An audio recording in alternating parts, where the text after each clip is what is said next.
Okay. Hey guys, this is Trenchy back again to bring you another review. And this time we are doing 1998's Urban Legend. Um, One of the more famous slasher films from the 90s. It seems like these were like the big three everybody talks about. It's Scream, I Know What You Did Last Summer, and Urban Legend. Those are like the big three of that.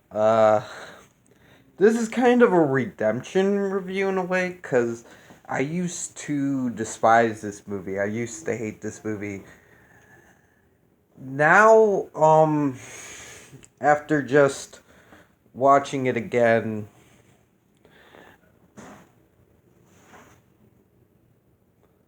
what the fuck? What are you doing, cat?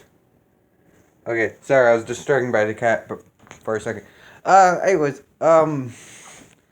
no, after watching it again, I don't hate this movie anymore. It's not the best, but it's a decent film. Um First of all, a great cast here. We have Alicia Witt. We have fucking Jared Leto, Rebecca Gayheart, Michael Rosenbaum, Robert Englund, Tara Reid, Joshua Jackson, Daniel Harris, Loretta Devine.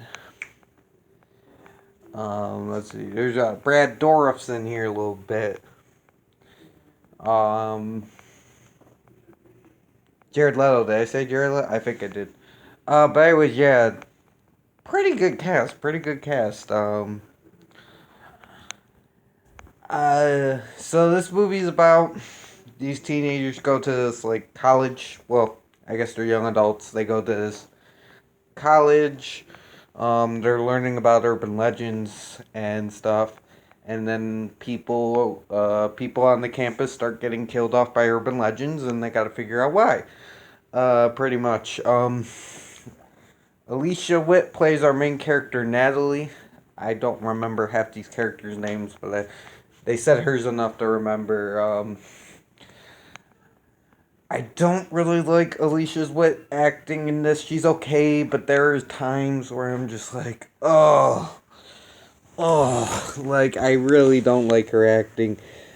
Um, Everybody else around her does pretty good. It's just her that is just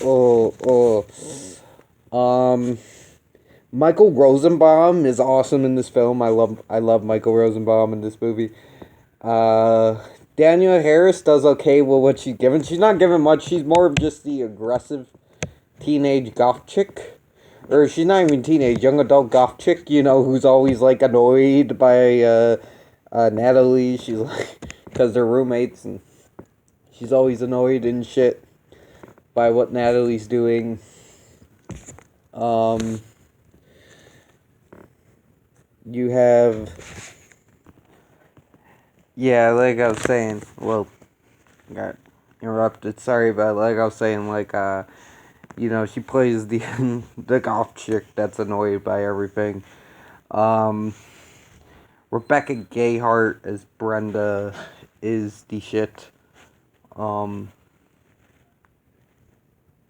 is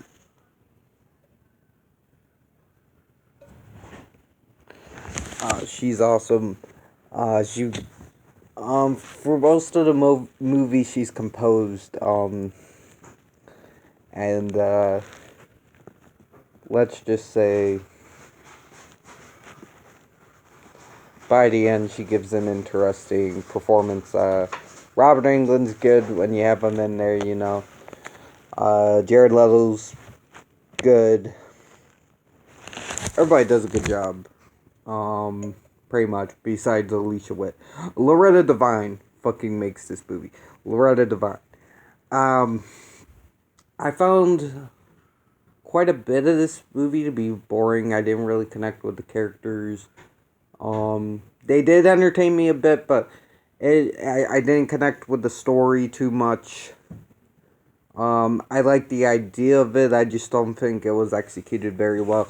But yeah, I didn't really connect with the story or the characters, so I was kind of just sitting there bored a bit of the time, and being like, oh, this red herring and this red herring and oh, this happened, but it doesn't really lead to much, and that happened, you know, about a character I don't give a shit about.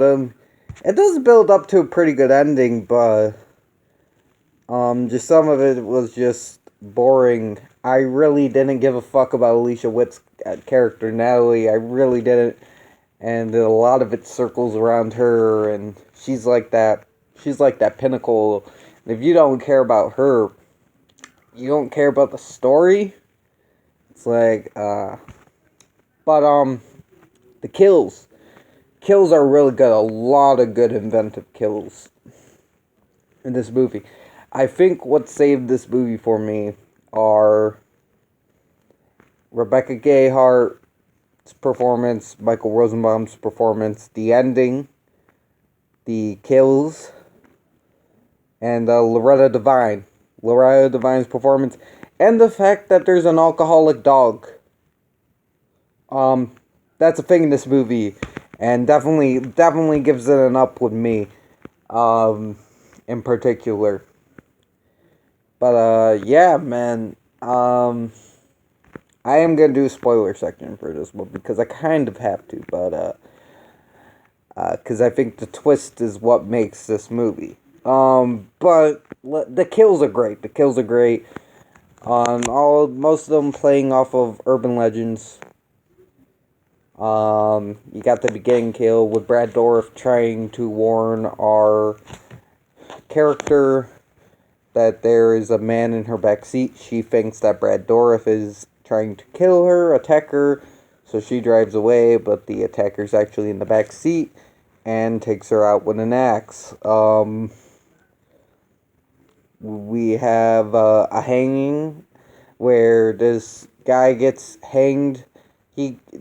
What happens is the guy takes Natalie out to the woods and is kind of a douchebag, which most of the characters in this movie are assholes, to be honest. Tells this fake sob story to try to get in her pants. It doesn't work. Goes out to take a piss. Ends up getting a noose tied around his neck, and the rope of the rope is connected to the end of the car.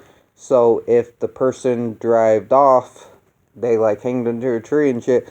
If the other character tried to drive off, it would lead to him getting hanged.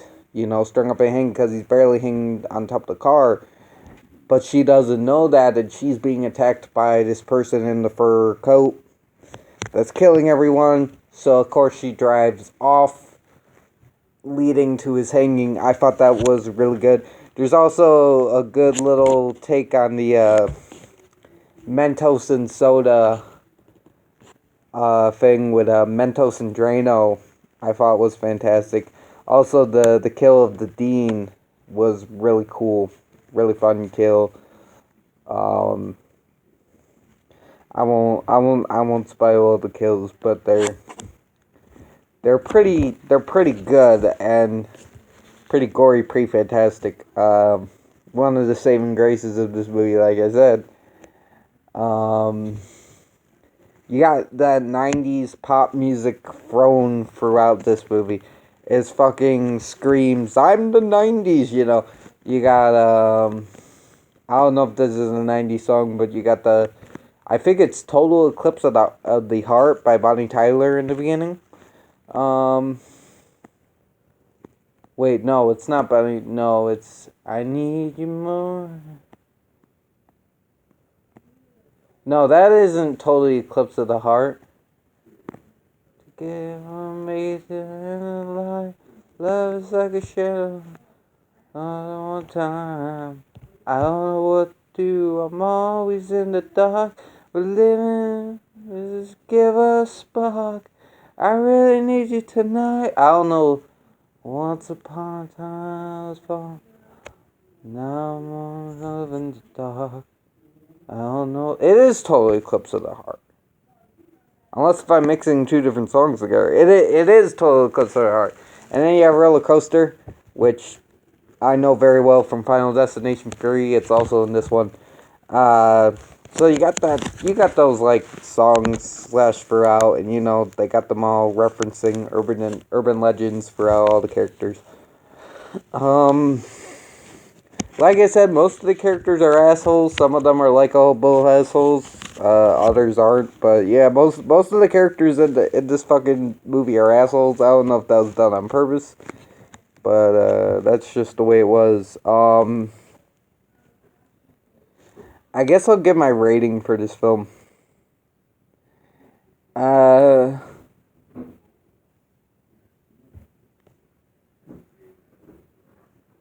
think I'll give it like a 6.5. It's slightly above average.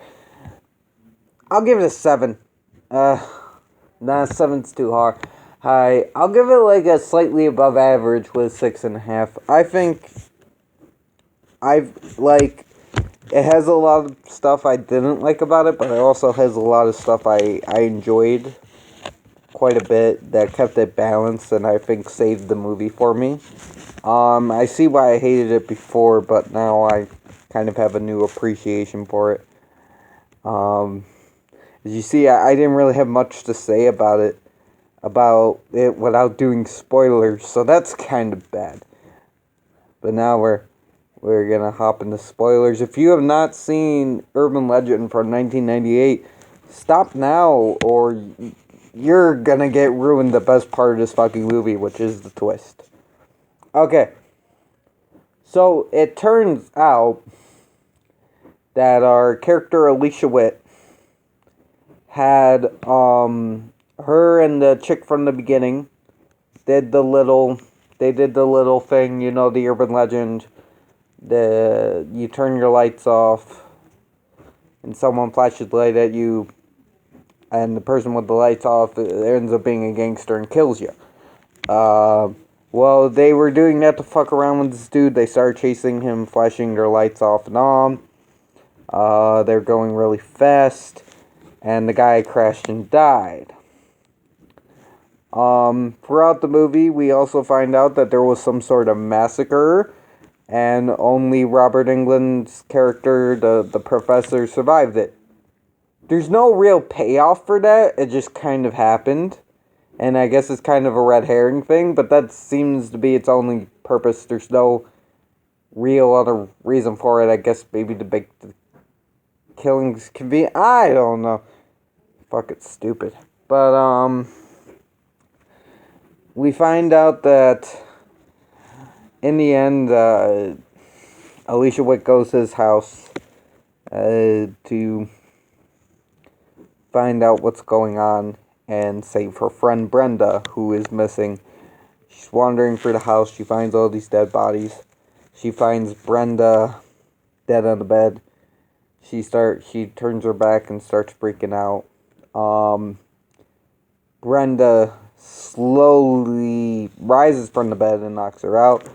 It turns out Brenda was the girlfriend of the guy that Alicia Witt and that other chick accidentally murdered. So her whole plot was, because her boyfriend was killed by an urban legend, to kill everybody around her as everybody, all these people as an urban legend, including Natalie, or I forgot her name. I think it's Natalie, and then use that as a thing to have this guy she likes, who is also a kind of a scumbag reporter, use that to boost his career, and then they could be like the perfect couple. So it was kind of this weird revenge fantasy plot. And Rebecca Gayheart goes all out here. Ding, ding, ding! Fucking psychotic as shit. Fun as shit. One of the best performances in the fucking movie. This is like the best part. The whole hour in of this, just her putting the dog in the microwave, fucking killing Michael Rosenbaum, killing fucking Tara Reid's character, Sasha. You know, them all running around with fucking Jared Leto. Alicia Witt gets in the car with the creepy janitor guy. Fucking ends up taking them out. Then this whole ending sequence where she's about to take out what's her name's kidney, and shit, I forgot her name. Loretta Devine shows up, and the best thing is Loretta Devine. She's like very unprepared. She's an unprepared cop, and she's very green. She's not cut out for this shit. She's just a security guard, but she uses her like love of black exploitation flicks and kind of copies them to fuel her to kind of rise up to the occasion. And she like, you know, she stops it for a bit, but of course Brenda gets the upper hand. We have a showdown, you know, and we think our heroes are fucked, but Loretta Devine shoots her. She gets shot again, but she ends up, you know, disarming Brenda enough. I think she gets shot again. Well, she was shot the first time, so she's already here and stuff. But she shoots her, is able to disarm Brenda. They shoot her out a window. Everything's fine and dandy. Jared Leto and Alicia Witt are driving in the rain. Turns out Brenda doesn't fucking die. She's in the back seat with the fucking ex. They're able to, you know, get her to fly out the window of the car out into a river. And then the movie ends with a bunch of kids telling an urban legend about what we just witnessed. They're telling that story at the school. And the guy's trying to make people, he's like, do you believe me? Do you believe me? And then all of a sudden, we hear a voice being like, I believe you. And the camera pans over, and guess who the fuck it is? It's fucking Brenda. And we get a close-up of her face, and she's like, but you're telling it wrong.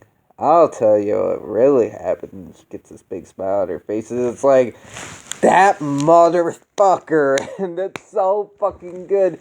And I hope she comes back. I know there's sequels. I've only seen the Bloody Mary one, which has nothing to do with the our one, but I hope she comes back in the fucking sequels, because that was fucking brilliant. This bitch won't fucking die, and it's fucking awesome. And it's great, because you can feel bad for the character of Brenda, but she's also a psychotic bitch, and it's just brilliant, and it's just fantastic, guys. She kind of reminds me of, like, Rose McGowan in Scream, or, like, Helen and I Know What You Did Last Summer, but it turns out she's psychotic as fuck, and she's the real killer. It's brilliant. It's fucking brilliant, because the whole film, you think she's like the supportive friend, but it turns out she's the one behind it all, and she's just a vengeful bitch, and it's fucking awesome. This movie would have been boring without the good kills, some really good performances, and fucking Brenda. If that twist didn't happen, this movie would fucking suck. And I don't know why I hated this movie before. Like, I know why, but at the same time, it's like, that twist should have won me over sooner. The first time I saw it. I kind of knew it was coming, but it's been a while since I see it, so it's still fresh, so I forgot, like, why she was doing it and all that. So it just made it so good, you know. And, I'd say watch this movie just for the twist fucking alone, and just for the performance from Rebecca Gayheart. This makes me, I never had the fucking, I never really thought about Rebecca Gayheart. I didn't even know the name before this. I want to check out her stuff now, because that was fucking, She makes this movie, man. Her and Loretta Devine and Michael Rosenbaum are the three standouts of this movie, which is weird because Robert Englund's also in this movie, but he's just kind of there. But it's really those three that really make the movie for me. Michael Rosenbaum's great in every scene he's in. Loretta Devine's fucking amazing, and Rebecca Gayhart's fucking amazing, and it's Daniel Harris is also in this, but it's just those three. Hopefully nobody gets this far in the video. But yeah, you guys.